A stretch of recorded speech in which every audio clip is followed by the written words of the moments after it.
Бурабай — казак талаасынын ортосундагы сыйкырдуу оазис.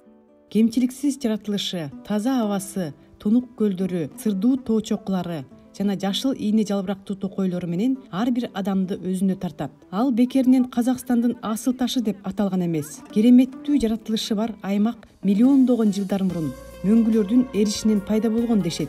Казакстан Республикасынын Бурабай мамлекеттик жаратылыш улуттук паркы 2000-жылы түзүлгөн. Акмола облусунун Шучинск районунда, Нур-Султан калаасына жакын болгондуктан шаардыктар жана туристтер ал жакка каттап турушат. Борбордон алыс эмес, 240 гана километр. 2,5 же 3 сааттын ичинде барууга болот.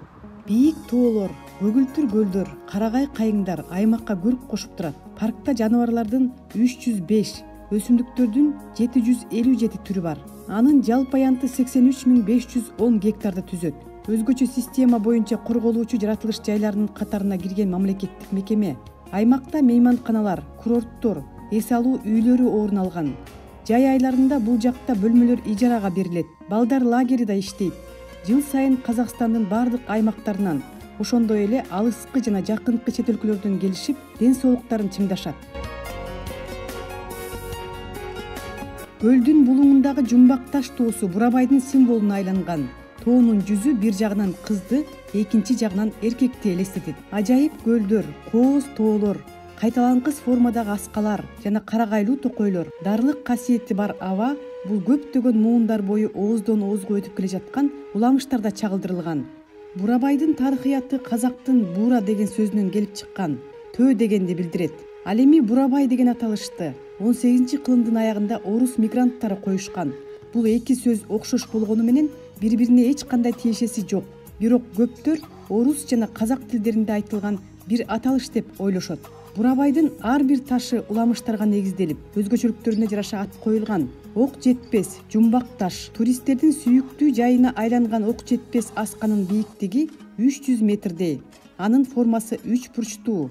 Эл арасында айтылып жүргөн уламыштардын бирине караганда Абылай хандын тушунда аскерлери калмактарды кырган деп айтылат. Кайтып келе жатышып, калмактын сулуу кызын алып кетишет. Кыз ушунчалык сулуу болгондуктан ар бир аскер ага үйлөнүүнү кыялданат. Ошондо Абылай хан башаламандык болбош үчүн тандоону кыздын эркине калтырган. Жоого жем болгусу келбеген калмак кызы бийик аскага чыгып, колундагы жоолукка жебе тийген кишиге үйлөнөм дейт. Бирок ага бир дагы баатырдын жебеси тийбейт. Ошондо үмүтү үзүлгөн жоокерлер ачууланып, жебе кыздын колундагы жоолукка жетпей турганын айтышат. Ошентип тоо ок жетпес деп аталган. Бирок кыз туткунда жакшылык көрбөй турганын түшүнүп, акыры бийик аскадан көлгө боюн таштайт. Ошол кулаган жерден белгисиз сырдуу таш, башкача айтканда Бурабайдын кооз жерлеринин бири болгон жумбак таш пайда болгон. Бурабайдын ар бир ташы уламыштарга негизделип, образдын өзгөчөлүгүнө жараша ат коюлган. Вот это справа маленькая гора, это гора Туфелька, как я только что сказал. Потом за ней идет эта гора Боликтау. Вот видите, люди здесь стоят. Это смотровая площадка считается. Вот сразу вот гора стоит. Смотровая площадка, высотой на 147 метров. Если хотите, то можете забраться там. Потом за ней еще одна гора, это гора Тимиртас. Высотой на 138 метров. Потом вот за ней еще одна, вот 3 горы стоят. Это 3 сестра Байхана. Средняя, маленькая, средняя, большая. Это 3 сестры. А за ней самая высокая гора Баравон, это гора Кукшетау. Высотой на 990 метров. А сзади меня это гора Охшипес. Высотой на 300 метров. Вон на самом верху можете увидеть держатель слоника, вот тело, ухо и носик. 12 это скала Жумбактас. Высота на 19 метров. Вы можете увидеть сейчас изображение девушки.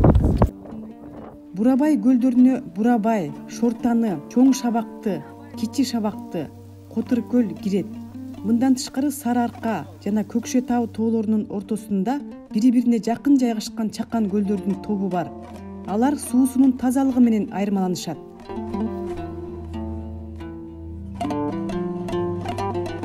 Клара Кудайбергенова, Казакстан, Бурабай.